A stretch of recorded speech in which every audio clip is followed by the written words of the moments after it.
Bonjour à toutes et à tous et bienvenue dans un nouvel épisode de la Taverne de la Force.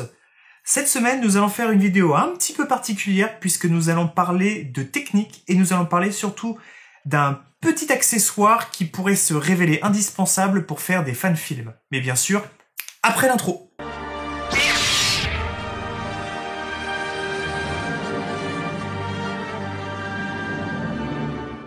Si vous ne connaissez pas cette chaîne, il s'agit d'une chaîne où nous parlons essentiellement de Star Wars, et puis, comme pour aujourd'hui en particulier, un peu de technique ou de tests de matériel. Donc si vous n'êtes pas encore abonné, n'hésitez pas à vous abonner et à mettre la petite cloche. Nous avons également un compte Instagram que vous pouvez suivre, l'adresse s'affiche juste au-dessus. Une vidéo un peu différente, un peu particulière, il n'y aura pas trop de fioritures, etc., avec des images, etc., ou même des extraits vidéo comme je peux faire habituellement. Aujourd'hui, on va parler en fait d'un petit accessoire que je vais tester et que je pense conserver lorsque nous relancerons nos fan-films. Il s'agit donc de cet accessoire-là, qui est en fait un filtre de diffusion. Alors, déjà, qu'est-ce qu'un filtre? Un filtre est un verre supplémentaire qu'on rajoute donc à votre boîtier. Donc ça peut être directement en se vissant, donc comme celui-ci, je vais vous le montrer. Voilà. Donc ça se visse directement là sur le boîtier. Et également, il existe des porte-filtres où vous pouvez mettre des grands filtres donc carrés ou rectangulaires. Notamment, c'est des choses qu'on peut mettre sur des caméras professionnelles. Alors, à quoi servent les filtres? Ça a plusieurs utilités selon le type de filtre. On a des filtres anti-UV, notamment qu'on utilise sur les vieux objectifs argentiques, qui permettent de protéger contre les ultraviolets. Puisqu'à l'époque, les objectifs argentiques n'étaient pas traités contre les ultraviolets, ce qui n'est plus le cas aujourd'hui de tous nos objectifs récents. On va dire ces objectifs, ce sont des filtres qui aujourd'hui ne servent plus à grand chose, à part peut-être protéger l'objectif. Première chose. Deuxième chose, on va dire, les filtres polarisants, qui permettent justement de pouvoir prendre plus des photos ou certaines vidéos dans des conditions lumineuses particulières, ou alors pouvoir filmer ou prendre des photos lorsqu'on a le reflet d'une vitre. Voilà, donc on peut utiliser à ce moment-là des filtres polarisants. On a les filtres également ND, à densité neutre. Ce sont des filtres en fait qu'on peut utiliser en photo et en vidéo, donc de manière différente. En photo, vous l'utilisez pour faire des poses longues, puisqu'en fait ça va venir appliquer, assombrir en fait votre capteur, ce qui fait que vous devrez, alors je vais pas rentrer dans le détail, hein, il y a beaucoup de vidéos sur le sujet, ça permet en fait, si vous voulez, de faire des poses longues, d'avoir notamment quand on prend des photos d'eau, ou de mer, etc., d'avoir cet effet lisse que vous pouvez voir. Et bien ça, souvent, ça a été fait sur des poses très longues, donc il faut assombrir le capteur, puisque lorsque vous faites une pose longue, il y a beaucoup plus de lumière qui rentre dans le capteur. Et le filtre ND peut être surtout utilisé en vidéo, et en vidéo, ça a le même objectif, ça permet d'assombrir, ça permet justement d'avoir, en extérieur notamment, par plein soleil, quand il y a beaucoup trop de lumière qui rentre sur le capteur, d'avoir cet effet de flou d'arrière-plan qu'on peut conserver, puisque lorsque, avec vos objectifs, vous avez une ouverture qui est très importante, type f1.4, f1.2 ou f1.8, hein, vous avez trop de lumière qui rentre, donc vous avez votre image qui est surexposée, donc en fait l'image est trop lumineuse, et dans ce cas-là, si vous n'utilisez pas de filtre ND, vous êtes obligé de diminuer l'ouverture, et donc vous n'avez plus ce flou d'arrière-plan que l'on aime bien lorsqu'on fait des vidéos cinématographiques.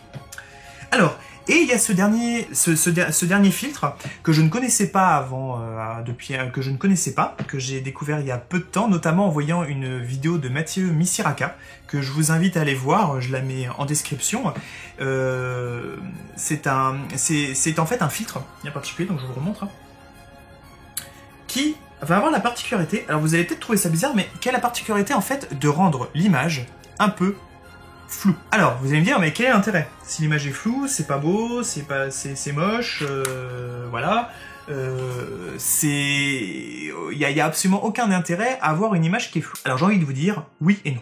Bien entendu, si vous faites une mauvaise mise au point, bien entendu l'image va être floue, ça sera moche, vous verrez absolument rien, ça sera clairement, ça sera raté. Ça nous est tous arrivé, on filme, on a une image floue, c'est raté, on recommence. Là, c'est un peu particulier. En fait, ça ne rend pas l'image beaucoup plus floue.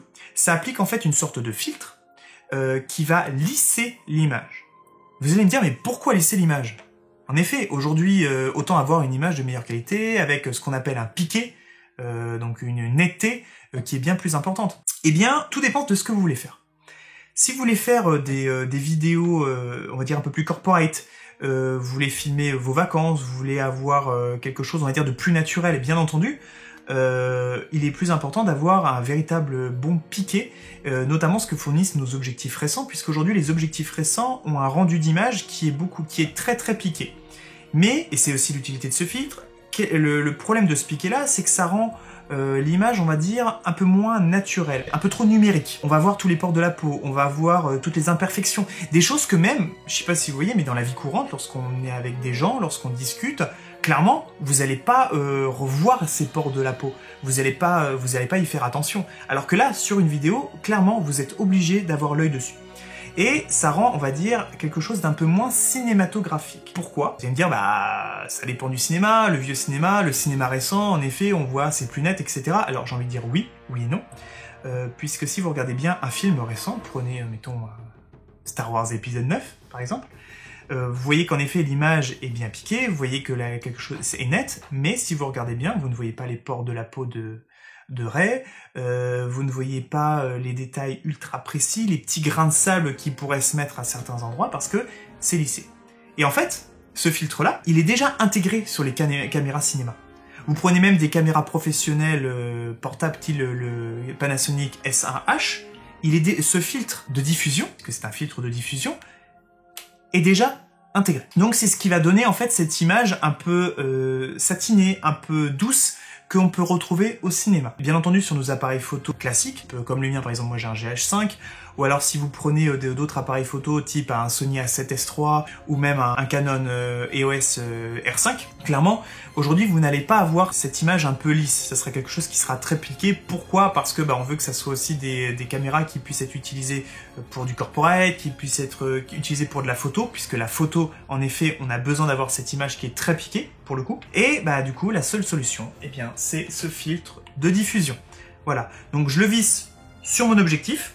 Alors c'est un filtre, alors je vous l'ai pas dit, mais c'est un filtre de diffusion de la marque Zomet. C'est un filtre de diffusion que j'ai eu un peu de mal à trouver, parce qu'en fait il y a Tiffen qui fait également des filtres de diffusion. Ils ont d'ailleurs quasiment le monopole du marché sur ces filtres de diffusion qui se vissent sur le boîtier. Perso, je l'ai trouvé un peu cher. Alors, si on prend du matériel professionnel, c'est pas cher, parce que je crois qu'on est aux alentours de 100 € le filtre, donc c'est pas très cher. Mais pour moi, je le trouvais un peu cher. Donc je suis tombé sur une offre, sur un filtre Zomet, donc un filtre diffusion soft, qui m'a pas coûté très cher, il me coûtait 20 € je crois. Je vous mettrai des liens en description si jamais ça vous intéresse. Je voulais du coup le tester sur mon objectif et voir quel effet ça donnait. Donc ce que je vais faire, c'est que je vais faire des tests, donc je vous les montre là maintenant. Donc au moment où je tourne cette vidéo, les tests vous allez les voir, mais au moment où je tourne cette vidéo, ces tests je ne les ai pas encore faits, donc je ne sais pas encore quels sont les résultats. Est-ce que réellement ça donne un effet qui est trop flou? Est-ce que ça donne un effet qui justement qui est l'effet attendu, c'est-à-dire quelque chose vraiment de beaucoup plus? Je ne peux pas vous dire. Seule chose que je peux vous dire par contre, c'est que j'ai fait un test rapide quand je l'ai reçu, je l'ai vissé sur mon boîtier. Il y a une fonction qu'on a présente sur les boîtiers qui s'appelle le focus peaking. C'est en fait une couleur qui s'installe sur l'image pour permettre de faire la mise au point. Sur mon boîtier, le GH5 notamment, comme je ne m'utilise pas l'autofocus mais que je filme en manuel, pour m'aider justement à faire ce focus, il y a une couleur qui se met sur les zones nettes, notamment de mon visage. Et le souci, c'est que ça a créé une sorte de... ça a lissé un peu l'image. J'ai l'impression que mon boîtier a eu du mal justement à trouver la zone de mise au point, à faire un bon focus peaking. Alors, ça me fait du coup un peu peur parce que je me demande si réellement l'image est effectivement suffisamment nette pour qu'elle soit quand même exploitable, parce que ok, il faut lisser l'image, mais il faut que ça soit exploitable derrière. Je vous laisserai justement juger, et puis je vous mettrai en voix off ma conclusion suite à ces tests-là, et je vous dirai ou pas si c'est quelque chose que je vous recommande ou non. Alors, nous allons faire notre petit test. Hop, c'est François qui sert de cobaye. Alors là, il n'y a pas de filtre diffusion. Vous voyez, l'image est bien nette, le piqué est vraiment pas mal. Donc ce que je vais faire, c'est que je vais visser tout de suite le filtre, voir ce que ça donne.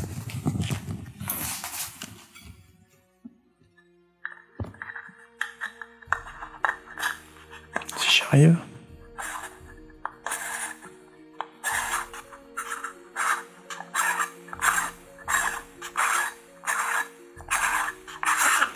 Vous entendez ce magnifique bruit? Voilà. Alors là, il est mis. J'ai l'impression que c'est pas trop mal. Là, la première fois, je vous avais dit que il faisait pas bien la mise au point avec le focus peaking, mais là, je suis dans un autre environnement. Je suis en lumière maîtrisée, tout est bien éclairé. Ouais, et j'ai l'impression que c'est pas mal du tout. On va renlever pour voir un peu la différence. Voilà. Donc là, vous voyez, la netteté est bien plus importante. Et moi, je trouve que l'effet est pas trop mal. Bouge un peu, François. Essaie de te rapprocher juste le visage de moi. Voilà. Si je peux conclure là-dessus, si vraiment vous avez besoin d'un filtre de diffusion pour donner un effet un peu cinématographique à vos vidéos, ben, je pense que c'est un bon compromis puisqu'il n'est pas trop cher. Il n'a pas l'air de dégrader la qualité de l'image. En effet, ça lisse un petit peu, mais exactement comme on lui demande. Et le piqué reste quand même assez intéressant. Donc je pense que moi, sur mes prochaines vidéos, je pense que je vais l'utiliser. Parce que c'est pas mal du tout. En tout cas, voilà, si vous en avez besoin, moi je vous le recommande. De toute façon, je mettrai tous les liens en description. Donc cet épisode touche à sa fin, merci de l'avoir suivi jusqu'au bout. Comme d'habitude, si vous avez bien aimé, n'hésitez pas à mettre un petit pouce bleu, ce n'est pas grand chose pour vous, mais pour nous ça compte énormément. N'hésitez pas à mettre en commentaire également si vous souhaitez que nous continuions à faire des vidéos de ce type-là, ou à faire du test matériel un petit peu comme ça rapidement, ou des choses un petit peu plus poussées sur vraiment du matériel cinématographique, ou ce que j'ai pu mettre sur la vidéo de la FAQ, hein, qui s'affiche d'ailleurs juste ici. Du coup, peut-être des tests de produits relatifs à Star Wars, des unboxings, etc. que vous souhaiteriez que nous regardions. En tout cas, d'ici là, je vous souhaite une excellente semaine. Je vous dis à jeudi prochain. Et comme toujours, gardez l'esprit ouvert. Allez, salut!